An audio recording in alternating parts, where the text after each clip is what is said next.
తెలుగు రాష్ట్రాల్లో సాగవుతున్న ప్రధాన వాణిజ్య పంట మిరప. దాదాపు 5 లక్షల హెక్టార్లలో సాగవుతూ ఉత్పాదకతలో దేశంలోనే ప్రథమ స్థానంలో ఉంది. తెలంగాణ జిల్లాల్లో సాధారణంగా జూన్, జూలై నెలల్లో నారు పోసి ఆగస్టు నుంచి సెప్టెంబర్ మొదటి పక్షం వరకు నాట్లు వేయడం పరిపాటి. ఇప్పటికే నారులు పోసిన రైతాంగం నాట్లకు సిద్ధమవుతున్నారు. ఇలాంటి సమయంలో రైతులు పాటించాల్సిన మెలకువలను తెలియజేస్తున్నారు ప్రధాన శాస్త్రవేత్త డాక్టర్ జె హేమంత్ కుమార్.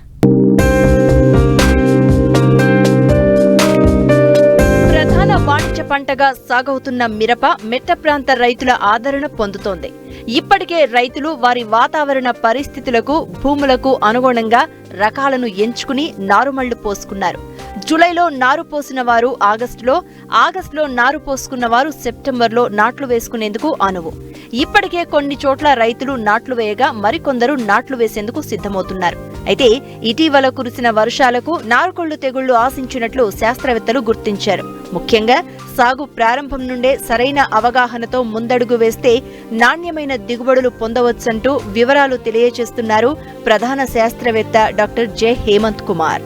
ప్రస్తుత పరిస్థితుల్లో నారు కొల్లకుండా జాగ్రత్తలు తీసుకున్నట్టయితే ప్రస్తుతం నారు నాటేసేదానికి అనుకూలంగా ఉంటుంది. కాబట్టి ఎక్కడైతే ఈ నారు కొల్లిపోయే పరిస్థితి ఉందో ఇలాంటి పరిస్థితుల్లో కానీ చూసుకున్నట్టయితే కాప్రాక్సిక్లోరైడ్ అయినట్టయితే 3 గ్రాములు లేదా రిడోమిల్ ఎంజెడ్ అయినట్టయితే 2 గ్రాములు లీటర్ నీటి కలిపి ఈ యొక్క నారుమలను తడుపుకున్నట్టయితే చాలా వరకు ఈ యొక్క నారుకుళ్ళు తెగుల నుంచి సమస్య నుంచి అధిగమించేదానికి అవకాశం ఉంటుంది.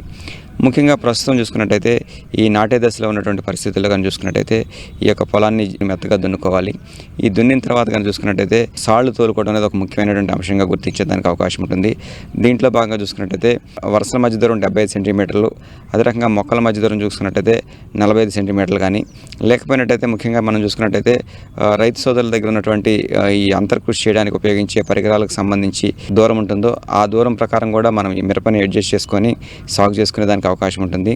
దీంట్లో భాగంగా చూసుకున్నట్టయితే వరుసల మధ్య దూరం, మొక్కల మధ్య దూరం 24 అంగుళాలు కానీ, లేకపోయినట్టయితే 26 అంగుళాలు కానీ, 28 అంగుళాలు కానీ అవకాశం బట్టి, దాంతోపాటు నేల స్వభావాన్ని బట్టి కూడా ఈ యొక్క మిరపను నాటుకునే దానికి అవకాశం ఉంటుంది. మిరప సాగయ్యే ప్రధాన పొలంలో గత సీజన్కు సంబంధించిన శిలీంద్ర బీజాలు ఉండే అవకాశం ఉంది. కాబట్టి ఆఖరి దుక్కులు చేసేటప్పుడు ట్రైకోడర్మా విరిడి వేసుకోవాలి. లేదంటే ఈ మొక్కలను ఆశించి పంట నష్టం జరుగుతుంది. అలాగే ముందస్తుగా కలుపును నివారించుకోవాలి. ఆఖరి దుక్కులో కానీ చూసుకున్నట్టయితే మనం ముందుగా 90 కేజీల పశువుల ఎరువుకి దానికి 10 కేజీలు వేపపిండి కలుపుకొని, దానికి ఒక 2 కేజీలు ట్రైకోడర్మా విరిడే కలుపుకొని ఒక 10 నుంచి 15 రోజుల వరకు జాగ్రత్తగా నీడ కింద ఉంచుకున్నట్టయితే ఈ యొక్క ట్రైకోడర్మా విరిడే అనేది, ఈ శిలీంద్రం అనేది ఎరువులో పెరుగుతుంది. కాబట్టి దాన్ని తీసుకెళ్లి ఆఖరి దుక్కులో వేసుకున్నట్టయితే ఇది భూమితో పాటు అభివృద్ధి చెంది తద్వారా శిలీంద్ర తెగుళ్ళు ఏదైతే ఉన్నాయో, ముఖ్యంగా ఎండు తెగులకు సంబంధించినటువంటి లేకపోతే వేరుకుళ్ళు తెగులకు సంబంధించినటువంటి శిలీంద్రాన్ని సమర్థవంతంగా అరికట్టి తద్వారా మొక్కలు చనిపోకుండా ఉండేదానికి అవకాశం ఉంటుంది. దాంతోపాటు ముఖ్యంగా చూసుకున్నట్టయితే ఎక్కడైతే గత సీజన్ యొక్క అనుభవాల దృష్ట్యా వేరుపురుగు ఆశించే పరిస్థితి ఉందో అలాంటి పరిస్థితుల్లో కానీ చూసుకున్నట్టయితే ఎకరానికి ఒక 10 నుంచి 12 కేజీల వరకు కార్బోఫిరాన్ 3G 3% గుళికలు కానీ చూసుకున్నట్టయితే ఆఖరి దుక్కులో ఎదబెట్టుకున్నట్టయితే చాలా వరకు ఈ యొక్క వేరుపురుగు సమస్యను కూడా అధిగమించేదానికి అవకాశం ఉంటుంది. దాంతోపాటు ముఖ్యంగా చూసుకున్నట్టయితే కలుపు అనేది సమస్యగా వచ్చేదానికి అవకాశం ఉంటుంది. కాబట్టి నాటు పెట్టేదానికంటే సుమారుగా 24 గంటల నుంచి 45 గంటల ముందు బండి మెథాలిన్ ద్రావకాన్ని 1.3 నుంచి 1.5 లీటర్లు ఎకరానికి, అంటే నేల స్వభావాన్ని బట్టి కానీ చూసుకున్నట్టయితే 200 లీటర్ నీటిలో కలిపి కనుక పిచికారీ చేసుకున్నట్టయితే చాలా వరకు మనకు వచ్చేటువంటి కలుపుని సమర్థవంతంగా నిరోధించేదానికి అవకాశం ఉంటుంది.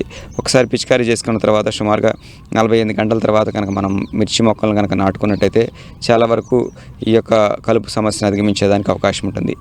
దాంతోపాటు ప్రస్తుతం ఉన్నటువంటి పరిస్థితుల్లో మిరప నాటిన తర్వాత కానీ చూసుకున్నట్టయితే కలుపు సమస్య ఇంకెక్కువగా ఉన్నట్టయితే ముఖ్యంగా 20-25 రోజుల దశలో సన్నాకు జాతి, అంటే గడ్డి జాతి కలుపు ఉన్నట్టయితే క్వైజలోఫాపెత్తల్ అయినట్టయితే 2 మిల్లీలీటర్లు, అంటే ఎకరానికి 400 ml 200 లీటర్ నీటి కలిపి సాళ్ల మధ్యలో కనుక పిచికారీ చేసుకున్నట్టయితే ఈ యొక్క సన్నాకు జాతిని సమర్థవంతంగా అరికట్టి తద్వారా కలుపు లేకుండా చూసి మంచి దిగుబడి సాధించేదానికి అవకాశం ఉంటుంది.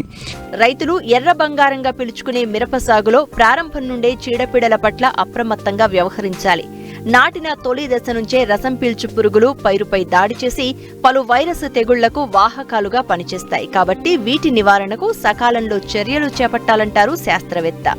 ఎక్కడైతే ఈ యొక్క రసం పీల్చే పురుగుల ఉధృతి, దాంతోపాటుగా తెగుళ్ళ ఉధృతి కూడా కొంతవరకు మిరప మీద ఎక్కువగా ఉండేదానికి అవకాశం ఉంటుంది కాబట్టి 35 నుంచి 45 రోజుల వరకు నారు మనం నాటేదానికి అవకాశం ఉంటుంది కాబట్టి ఈ నాటే పరిస్థితుల్లో కానీ చూసుకున్నట్టయితే ముఖ్యంగా ఈ యొక్క రసం పీల్చే పురుగుల ఉధృతి కొంతవరకు తగ్గించడానికి 10 లీటర్ల నీటికి 5 మిల్లీలీటర్ల ఇమిడాక్లోపిరిడ్ దాంతోపాటుగా 10 గ్రాములు కార్బన్డిజం కలిపి ఈ మందు ద్రావణంలో ఒక 5 నిమిషాల పాటు ఈ యొక్క మొక్కలను కనుక ఉంచి కనుక మనం నాటుకున్నట్టయితే కొంతవరకు ఈ తెగుళ్ళు అదే రకంగా రసం పీల్చే పురుగుల యొక్క బెడదని సమర్థవంతంగా నిరోధించేదానికి అవకాశం ఉంటుంది. దాంతోపాటు ముఖ్యంగా మనం చూసుకున్నట్టయితే ఎరువుల విషయంకి వచ్చినట్టయితే మనం గుళిక మందులు వాడటం అనేది ఒక ముఖ్యమైనటువంటి అంశంగా గుర్తించాలి. దీంట్లో భాగంగా చూసుకున్నట్టయితే నాటు పెట్టినటువంటి 15వ రోజు అదే రకంగా 45వ రోజు కానీ చూసుకున్నట్టయితే ఫిప్రోనిల్ అంటే రిజెంట్ గుళికలు అనేవి ఎకరానికి 8 కేజీల చొప్పున సాళ్లలో ఎదబెట్టుకున్నట్టయితే చాలా వరకు పై ముడతని సమర్థవంతంగా అరికట్టి పై ముడత బారిన పడకుండా ఈ పంటను కాపాడేదానికి అవకాశం ఉంటుంది. నారు పెట్టిన తర్వాత 2 ప్రధానమైనటువంటి సమస్యలు వచ్చేదానికి అవకాశం ఉంటుంది. దీంట్లో భాగంగా చూసుకున్నట్టయితే ఒకటి బ్యాక్టీరియా ఆకు మచ్చ తెగులు అనేది సర్వసాధారణంగా వర్షాలు ఎప్పుడు పడుతుంటే అప్పుడు వస్తుంది కాబట్టి ఈ పరిస్థితుల్లో ఆకుల మీద మచ్చలు ఏర్పడటం, ఈ మచ్చల చుట్టూ వలయాలు ఏర్పడటం, తద్వారా ఆకులని రాలిపోవడం అనేది ఈ యొక్క బ్యాక్టీరియా ఆకు మచ్చ తెగులు యొక్క లక్షణంగా గుర్తించి కాప్రాక్సిక్లోరైడ్ అనేటైతే 30 గ్రాములు, దీంతోపాటు ప్లాంటామైసిన్ కానీ పోషామైసిన్ కానీ అంటే 2 గ్రాములు 10 లీటర్ల నీటిని కలిపి 10 రోజులలో 2 సార్లు పిచికారీ చేసుకున్నట్టయితే చాలా వరకు ఈ యొక్క బ్యాక్టీరియా ఆకు మచ్చ సమస్యని అధిగమించేదానికి అవకాశం ఉంటుంది. దాంతోపాటు ప్రస్తుతం ఉన్నటువంటి పరిస్థితుల్లో ముఖ్యంగా గాలిలో తేమ శాతం ఎక్కువగా ఉండటం, తద్వారా పెట్టినటువంటి మొక్కలు కనుక చూసుకున్నట్టయితే లేత మొక్కలు పెడతాం కాబట్టి రెసిస్టెన్స్ పవర్ అనేది తక్కువగా ఉండటం, ఈ పరిస్థితుల్లో చూసుకున్నట్టయితే కాండం మీద మచ్చలు ఏర్పడి కాండం కుళ్ళిపోయి తద్వారా కొన్ని పరిస్థితుల్లో వర్షాలు బాగా పడుతున్నటువంటి పరిస్థితులు కానివ్వండి, లేదా కొంచెం బరువైన నెలలో కనుక మనం మిరప నాటినట్టయితే ఈ యొక్క కుళ్ళు కూడా ఆశించేదానికి అవకాశం ఉంటుంది. కాబట్టి దీని నివారణ కానీ చూసుకున్నట్టయితే సాధ్యమైనంత వరకు థయోఫెనైడ్ మెథైల్ అంటే టాప్సిన్ ఏమైనట్టయితే 1.5 గ్రాములు లీటర్ నీటికి కలిపి మొక్క మరియు అదే రకంగా కాండం అంతా కూడా తడిచినట్టయితే చాలా వరకు ఈ యొక్క కాండం కుళ్ళు తెగుల్ని ప్రస్తుతం ఉన్నటువంటి పరిస్థితుల్లో అధిగమించి మంచి దిగుబడి సాధించేదానికి అవకాశం ఉంటుంది. మిరప నాణ్యతను, దిగుబడులను ప్రభావితం చేసే అంశాల్లో పోషక యాజమాన్యం అత్యంత కీలకమైంది. ప్రాంతాలకు తగ్గట్లుగా నేలలను అనుసరించి ఎరువులను అందించాల్సి ఉంటుంది. సిఫారసు మేరకు మాత్రమే పోషకాలను అందించినట్లయితే చీడపీడల ఉధృతిని కొంతవరకు అదుపులో ఉంచే అవకాశం ఉంటుంది.